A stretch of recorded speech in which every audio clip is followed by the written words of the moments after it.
Hapo ilikuwa saa 6 kukawa giza juu ya nchi yote. Hata saa 9 jua lilipungua nuru yake. Pazia la hekalu nalo likapasuka katikati, na Yesu akalia kwa sauti kubwa akisema, Baba, mikononi mwako naiweka. Tumsifu Yesu Kristo. Wapendwa, karibuni katika tafakari ya neno la Mungu katika adhimisho la mateso ya Bwana, Ijumaa Kuu.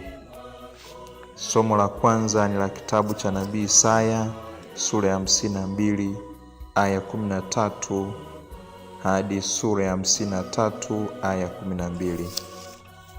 Somo la pili ni la waraka kwa Waebrania sura ya 4 aya 14 hadi 16 na sura ya 5 aya 7 hadi ya 9.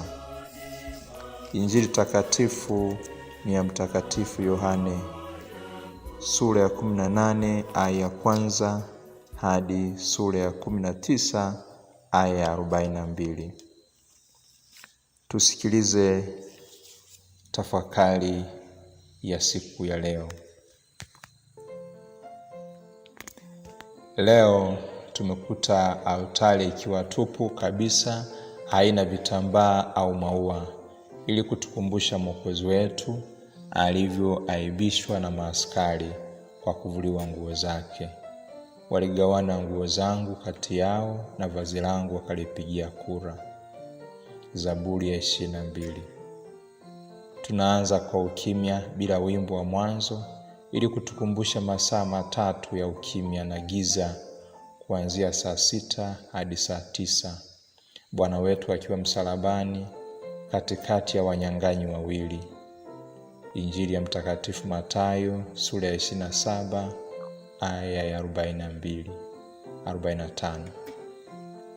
Kuhani na shemasi wanaingia kanisani wamevalia mavazi mekundu, na wakiisha inamia msalaba wanajilaza kifudifudi. Mwanateolojia Padre Stribling anafafanua maana ya alama hiyo ya kiliturujia kama ishara ya kujikumbusha sadaka ya kikuhani na utii, wakimlanda Kristo aliyemtii hadi mauti ya msalaba. Barua kwa Wafilipi sura ya 2 aya 8 hadi ya 9. Nami nikiinuliwa juu ya nchi nitawavuta watu wote kwangu. Injili ya Yohana sura ya 12 aya 32. Na waalikeni tutafakari aina mbalimbali za watu ambao tumewasikia katika simulizi la mateso ya Bwana kama ilivyoandikwa na Yohane, ili nasi tuone tuko katika kundi gani kwa waliokusanywa na Yesu msulubiwa. Kundi la kwanza ni wanafunzi wa Yesu. Hawa walimsindikiza Yesu hadi bustanini Getsemani, na mmoja wao Yuda alimsaliti na kumtia mikononi mwa watesi wake. Yesu alijitokeza kwa ujasiri na kutaka kuwaingiza wasiohusika katika mateso yake, kwani muda wao bado. Hao ni wasindikizaji wa bwana harusi. Watafungaje wakati bwana harusi akiwa bado pamoja nao? Yesu anawaambia waliokuja kumkamata, kama mwanitafuta mimi, waacheni hawa waende zao. Injili ya Yohana sura ya 18 aya ya 8. Petro anawakilisha watu wanaoonyesha ujasiri wa kusimama hata katika changamoto kubwa kwa kutegemea nguvu zao tu. Bwana baada ya kuruhusu wafuasi wake waende zao, Petro alibaki na upanga wake mkononi na aliambulia kukata sikio la mtumwa wa kuhani mkuu. Lakini mambo yalipozidi kuwa magumu, alimkana tena mara 3. Nasi kuna nyakati fulani tumemkana Yesu kama Petro, hasa pale tulipotegemea tu nguvu zetu, hasa katika mazingira mabaya ya dhambi. Bwana atujalie tusikie na sauti ya jimbi, atukumbushe kutubu. Bwana Yesu atugeukie, atuangalie kwa uso wake wenye huruma, atuhurumie na tusimkane tena, na hivi tuwe na nguvu na ujasiri wa kutetea imani yetu kama alivyofanya Mtakatifu Petro baada ya hapo. Kundi lingine la 3 ni akina Pilato. Pilato anawakilisha viongozi na watu walio na wajibu wa kutoa haki. Lakini japo wanaona haki iko wapi, bado wanaibinya kwa kulinda maslahi yao binafsi au kuogopa maneno ya watu na watawala. Leo nao wako chini ya msalaba wa Kristo, tuwaombee uongofu wa kweli. Kundi la 4 ni waliokuwa kwenye msalaba wa Yesu.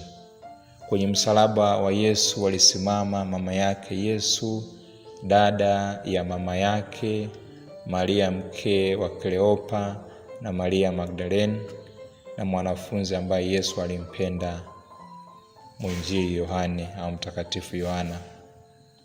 Kama somavyo Injili ya Yohana sura ya 19 aya 25 aya 27.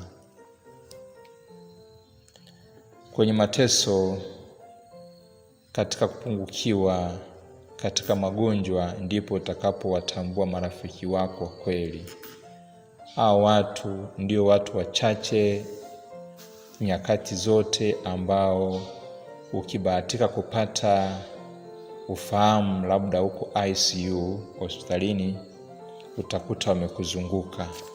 Hao ndio wakukabidhi, watunze unayothamini, unaowapenda. Yesu alithamini na kumpenda mfuasi wake Yohana.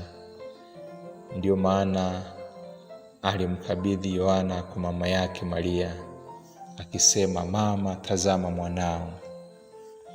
Alimthamini na kumpenda mama yake Maria, ndio maana akamkabidhi Maria kwa Yohana, akisema, tazama mama yako.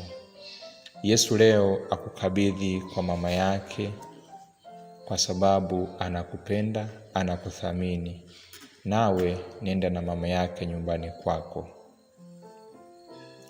Kundi la 5 ni kundi la askari. Askari waliomsulubisha Yesu na waliogawana nguo zake na kanzu lake kulipigia kura. Injili ya Yohana sura ya 19 aya 17 hadi ya 24. Kundi la watu wasiojali maumivu ya watu wengine, bali kujali tu watapata nini.